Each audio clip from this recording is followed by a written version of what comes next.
はい、おはようございます。これ、うちの常連さんですね。常連さんが作ってくれたステッカーになります。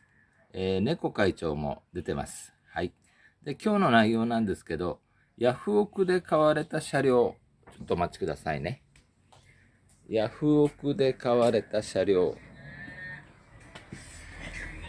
こちらですね。ちょっとナンバー映せないんで、はい。ナンバーは映せないんで、こちらですね。これ、自賠責見ると、6月に買われてるんで、まだ一月も経ってないんじゃないですかね。走行中にベルト切れして、立ち往生した形になります。で、うちの方で、たまたま、整備だったらここでやるって決めてたみたいで、ご連絡いただいて、携帯にご連絡いただいて、入庫という形になりました。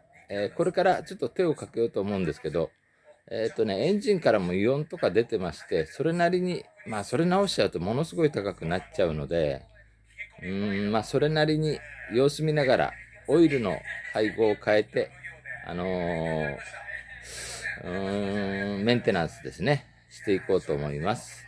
で、買った当初、最高速が49キロって言ってたのかな。ちょっと待ってくださいね。上、もう映しますね。はい。49キロって言ってたんですよね。で、それをなんかバイク屋さんに言ったら、ジャイロキャノピーは49キロしか出ないよっていう話をされたらしいです。そんなわけないです。はい。ちゃんと出ますんで。これからメンテナンス入りますんで、ご視聴よろしくお願いします。